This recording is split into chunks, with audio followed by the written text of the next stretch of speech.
Hello and welcome to Your Government in Action, a presentation of Bahamas Information Services. I'm Carissa Williamson. Prime Minister and Minister of Finance, the Honorable Philip Davis, announced that Parliament of the Bahamas has been prorogued as of March 27, 2026, marking the close of the current legislative session.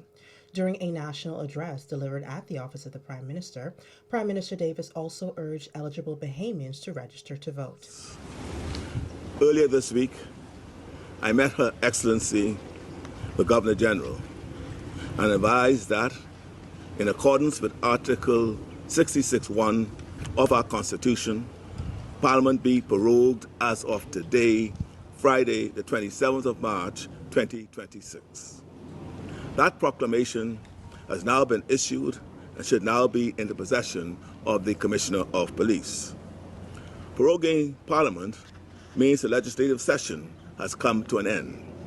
Proroguing is a routine step in our constitutional system, but it is not the same as dissolving Parliament. When Parliament is dissolved, the law requires that registration of voters ends and we move to a general election. I have not advised the dissolution of Parliament yet, but I'm very close to ringing that bell. I want every Bahamian to know, by the time you hear that bell ring, if you're not registered, you will not be eligible to vote. Do not wait for the bell. Go now to your nearest parliamentary registration location and get registered. To those who have moved since the last election and have not yet transferred, I encourage you, go now and do so. To our youngest voters, those who have turned 18 since the last election and have not yet registered, this is your democracy. This is your country. Claim your place in it. Go and register. I don't want any of you to sit on the sidelines. Your voice matters. Your vote matters. Your role in shaping the country's future matters. My friends, we are all Bahamians. We all want this country to be safe. We all want it to be fair. We all want our country to give our children a real chance. We all want our nation to stand strong in a difficult world. Let that sacred love of our country guide us now. I urge you to exercise your precious right, one guaranteed under our Constitution. Democracy thrives, and we all get better representation when each of us makes our voice heard. Over the next several weeks, I will make my case to the Bahamian people about the kind of country we can continue to build together. I say together because amidst the noise and tussle of an election season, we must not forget that no matter where we fall politically, we all love this country. We may belong to different parties. We may hold different views. We may argue with heated passions. That is the nature of democracy. But beneath those petty divisions lies something deeper than party, something older than politics. When I look at our country, I see a people with strength. I see a people with dignity. I see a people who have endured hardship, held firm, and kept faith. Above all, I see a country with real promise.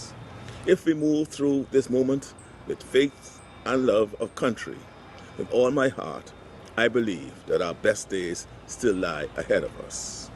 God blessed us with a beautiful country, a strong people, and a democracy worth protecting. Commissioner of Police Shanta Knowles, acting as Provost Marshal, publicly read the proclamation of prorogation issued by the Governor General of the Bahamas during a ceremony held on March 27, 2026 in Parliament Square. The proclamation formally brought the current parliamentary session to a close. In accordance with the advice of the Prime Minister, may at any time by proclamation prorogue Parliament. Now, therefore, I, Dame Cynthia A. Pratt, Governor General of the Commonwealth of the Bahamas, acting in accordance with the advice of the Prime Minister, do hereby prorogue Parliament from Friday, the 27th day of March, 2026. Given under my hand and the public seal of the Commonwealth of the Bahamas at Government House in the city of Nassau, this 27th day of March in the year of our Lord 2026, and in the 4th year of His Majesty's reign. God save the King.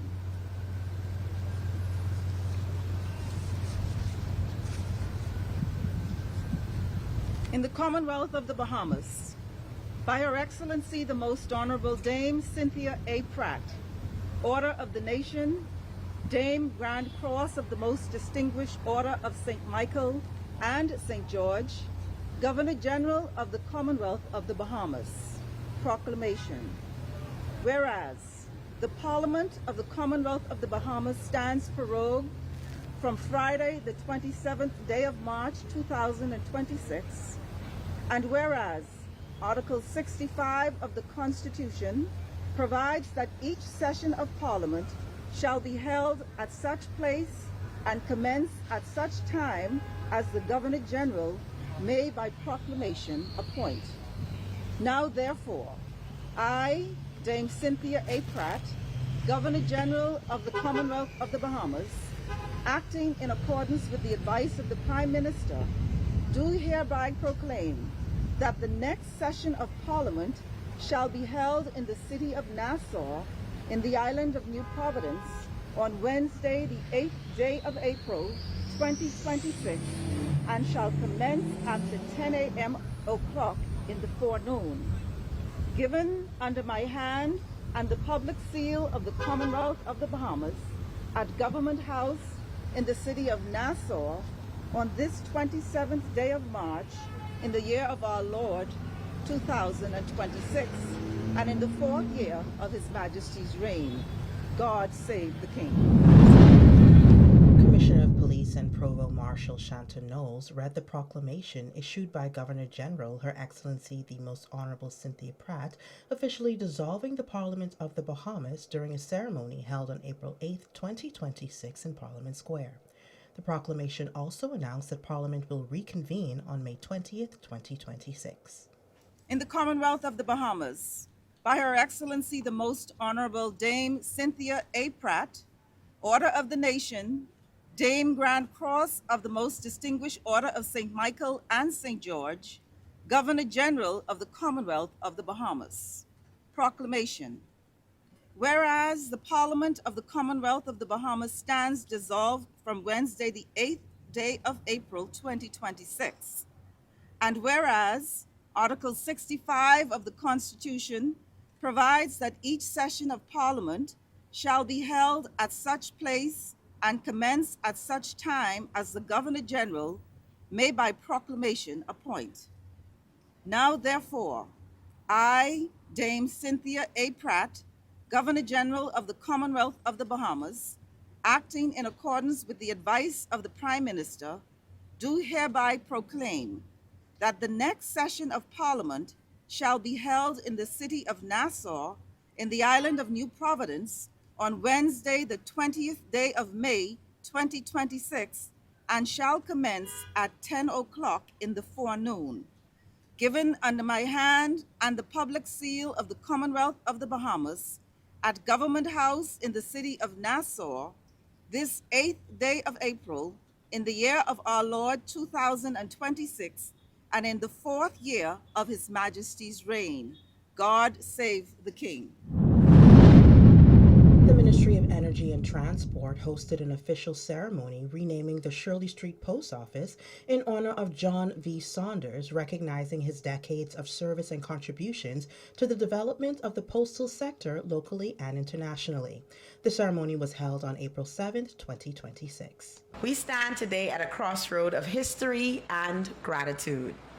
We are gathered on Shirley Street, a thoroughfare that has long served as an artery of our capital's commerce and daily life. But today, we are doing more than just gathering at a building. We are performing a significant act of national recognition.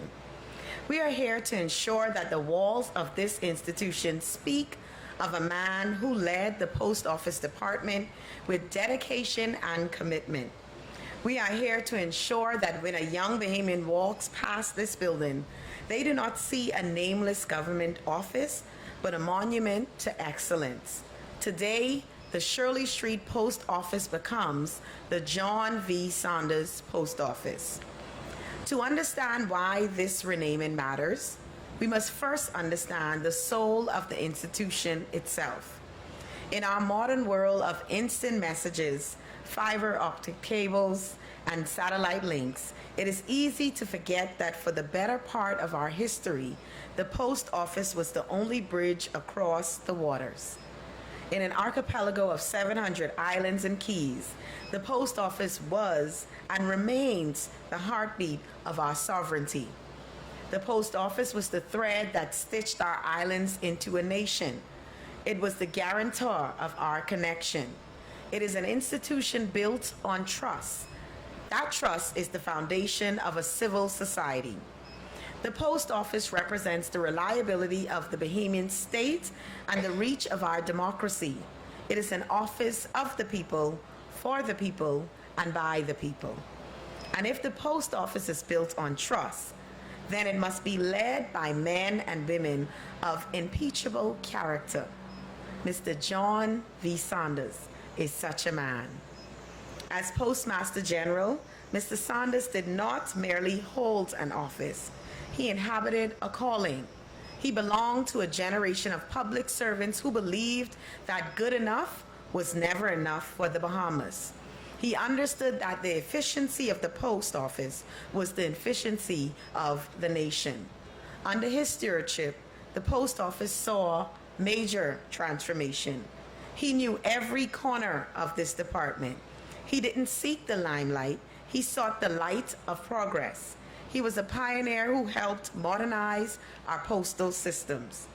To Mr. Saunders, we thank you for the sacrifices and the contributions that you've made. Today, the nation says thank you by etching your name where it can never be forgotten. Now, some might ask, what is in a name? Why change a sign? I tell you today that naming is an act of national gratitude and recognition. When we name a building after a Bahamian, especially one who rose through the ranks of the public service, we are telling our children, you belong here, this history is yours, these heroes look like you. When we rename this office, we are saying that the story of the Bahamas is not just written in the halls of Parliament, but in the diligent daily work of men like Mr. Saunders. Every time a student writes Mr. John V. Saunders Post Office on an envelope, they are participating in a lesson of national identity. They are learning that in this country, hard work is rewarded. They are learning that you don't have to be a politician to be a hero. You just have to be a faithful servant of the people. As a nation, we must continue to strip away the anonymity of our public spaces and replace it with the names of our giants. By doing so, we turn our streets into classrooms and our buildings into inspiration. More of Your Government in Action when we return.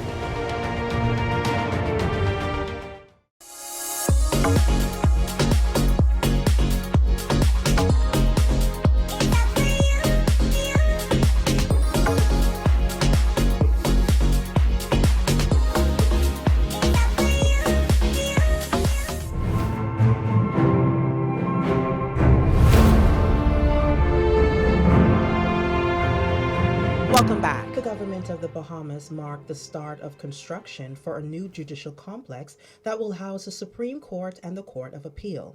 A groundbreaking ceremony for the purpose-built facility was held on March 31st, 2026 at the site of the former Rodney Bain building on Shirley Street. The Supreme Court was first established in 1896 with the passage of the Supreme Court Act.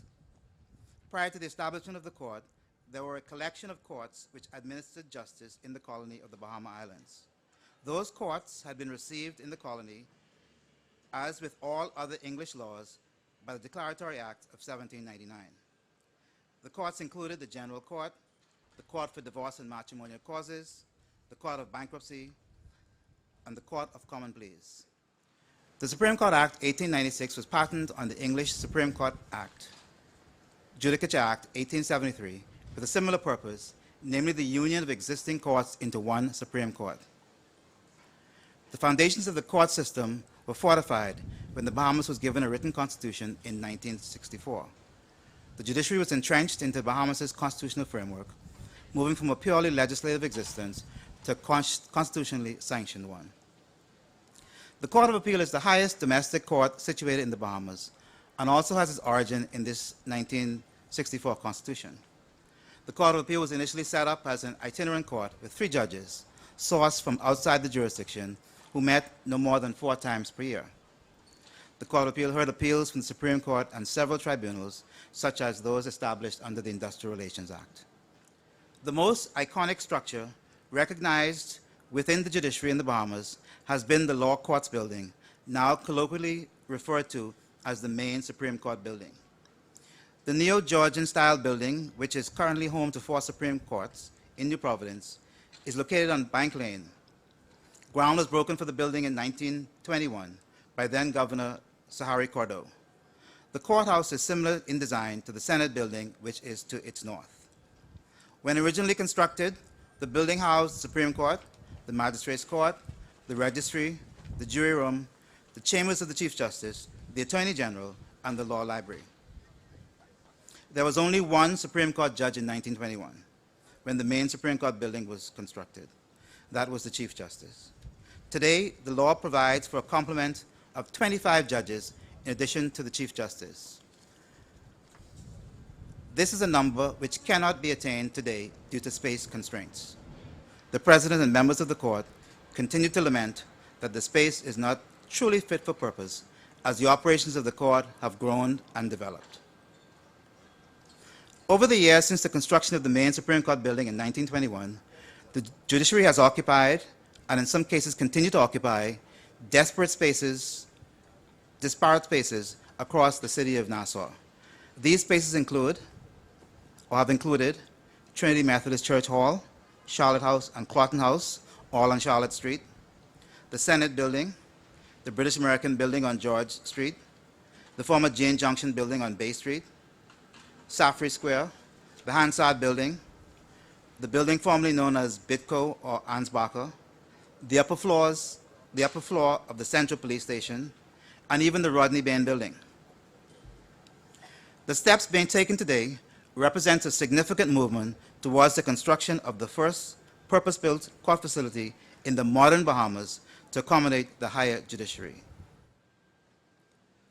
While we celebrate the demolition of this abandoned building today to make room for a new judicial complex, we remember that the Rodney Bain Building had considerable significance in the development of the modern Bahamas. It was at one time the reservoir of public records, of corporate and intellectual property filings, and home to other government operations. It was the one-time home of a Supreme Court and a coroner's court. It bore the name of a great Bahamian, the late Rodney Ezekiel Bain, former educator, director of education, permanent secretary, and secretary to the cabinet. It is hoped that the government of the Bahamas will find another more fitting means to remember the legacy of the late Rodney Ezekiel Bain. As I conclude, I formally express my thanks and commendations to the architect of record, Mr. Michael Foster, and his team, who have done an incredible job to get the project to where it is today. I also commend the diligent work of the directors of Poinciana SPV and their team. Permit me nonetheless to single out directors Christina Roll and Ronaldo Toot. I formally record my thanks to the Financial Secretary, Mr. Simon Wilson, to the Attorney General, Senator the Honorable Ryan Pinder, KC, and to the Prime Minister, the Right Honorable Minister of Finance, Philip Davis, KC, and to the executive branch of the government. We eagerly look forward to the completion of this new judicial complex, and I repeat my earlier comment, this is a huge and transformational development. Thank you. The Ministry of Works and Family Island Affairs signed a contract for preliminary works related to the Glass Window Bridge, marking the start of preparatory work for the project. The signing ceremony took place on March 30th, 2026 at the ministry's headquarters. Today's signing represents the preliminary works contract, as Director alluded to. And this phase focuses on the investigations and enabling works, including the confirmation of the boreholes at the proposed pier locations. And these investigations allow engineers to verify ground conditions, confirm design assumptions, and reduce the risk of unforeseen issues before the main construction phase begins. The phase one works are valued at $400,000 and will be carried out by Island Site Development Limited, or ISD, who is also the selected contractor for the glass window bridge. They have been approved for the main construction works, and we want to ensure that we maintain between these phases to improve efficiency and reduce construction risk at the project as the project progresses. The glass window bridge is far more than a landmark. It is the only vehicular link connecting North and South Eleuthero, and it plays a vital role in the daily movement of residents and business and tourists and emergency services across the island. For many years, the existing structure has faced significant challenges. It is frequently overtopped by ocean swells, and its condition has raised ongoing concerns about safety and reliability. In its current state, when rough seas occur, the bridge must often be temporarily closed as large waves crash across the roadway from the Atlantic side. The new bridge has been designed directly to address these challenges. The director spoke about it being built 60 feet west of the existing alignment and 16 feet higher, significantly reducing overtopping and allowing for far fewer weather-related closures during rough sea conditions. The approved design includes a 2,118-foot bridge with 14 main spans and 11 approach spans, along with a 300-foot north approach bridge to further reduce overtopping in the area. The project will also include the demolition of the existing bridge and the redevelopment of surrounding area into a public park and visitor center. So I want to reiterate that this is more than the construction of a bridge. It is a pathway between north and south.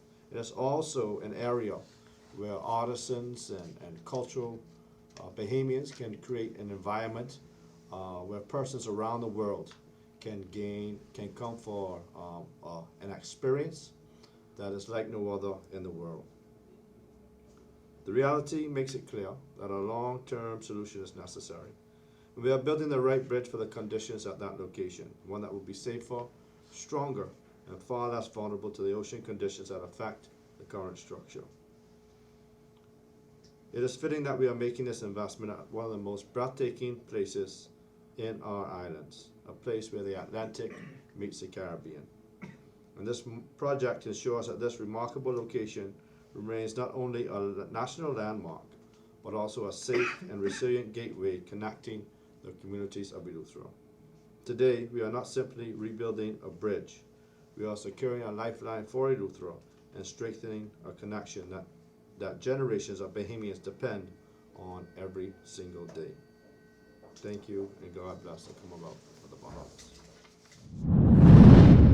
The Ministry of Labor and the Public Service hosted a closing ceremony for participants of the National Apprenticeship Program, recognizing apprentices who successfully completed training designed to strengthen skills and employment opportunities in key industries. The ceremony was held on April 2nd, 2026 at Bible Truth Ministries. To our graduates, congratulations to you. I feel like you just started. This happened so quickly. But of course, congratulations to you for staying the course, for choosing to improve yourself, for taking advantage of the opportunity, because they say you can lead a horse to water, but you can't make them drink. And what we have seen as a government is that people want to drink from the well. We started our upskill program in the OPHUB just about 4 months ago, with a goal of attracting about 6,000, 7,000 Bahamians to upskill themselves and prepare themselves for the jobs of the future and the skills gaps that exist now. We're at 12,000 And we're now looking to expand the government to probably another 7,000 or 8,000 because it's free to the public. But of course, the government pays for this opportunity for our citizens to improve and upskill themselves. So it is a beautiful thing when we see people, especially young people, engaging in the opportunities that are available. We see too many times people say, well, I can't get to do this and I can't. Why not? The question now is why not? Because the opportunities exist. We have something called OpHub, which is an online ecosystem of training and opportunities for Bahamians. It includes the National Apprenticeship, and I will always start with that because that's the crown jewel in my opinion. The National Apprenticeship, which is an Earn While You Learn program. We have the National Youth Guard, which is an Earn While You Learn discipline program, where young persons enter into the cohort. They learn skills like electrical installation, carpentry, plumbing, emergency medical response, and a little bit of the business suite online, so that they are able to come out of that program and get first preference into the Royal Bahamas Defense Force. That as well is going well. We have the PHA Academy. We all have heard the cries of healthcare in our country, and we understand globally that there is a need for nurses, there's a need for doctors. We understand in the education realm, there's a need for teachers. So we have to start to train our people. So we have the PHA Academy, we have Upskill, we have DigiLearn, we have BPAC that's coming, we have CAPAS, and all of these opportunities, and we have the NTA, which stands on its own outside of the OpHub. But the point is, we have opportunities for our people. And if you know me personally, a big mantra of mine has always been, pay it forward. So now that you've come through the program, how many of you are going to tell the people that you associate with, the people that you know, the people that you come in contact with, what a great experience you had in the apprenticeship, and encouraging your friends, especially those who are looking for something to do or don't know what their career focus is, to become a part of the National Apprenticeship Program. So that's important. You are now not only graduates, you are ambassadors. And you are historic because you are the first, and this cohort is customer service and hospitality, if I'm not mistaken. So you are the inaugural customer service and hospitality cohort. That's why I came out of hospitality apprenticeship. So now it's up to you to be the ambassadors of the program. So again, I'm always happy to be here. It seems like it happens really quickly because you were just here a few weeks ago witnessing the cohort, the last construction cohort, to pass out, and you were witnessing their moment, and now we're here again. And that's just how quickly I feel time is going, which is a great thing because every time we come here, that means more Bahamians are becoming skilled to move into careers. And notice I didn't say jobs. Our focus is sustainability. Our focus is long-term careers where you have a fulfilling and long-term experience. National Apprenticeship is built on a simple but powerful belief. Every Bahamian has potential, and every young Bahamian in particular deserves a pathway to success. We can't leave that to chance. We have to be intentional about ensuring that our young people are given the structure and the supported opportunity that they need to succeed, and that in turn helps us to succeed as a nation. I'm Carissa Williamson, and this has been Your Government in Action, a proud presentation of Bahamas Information Services. Join us on Wednesday evenings where we bring you highlights, coverage, and information as we continue to do what we do best, linking people and government.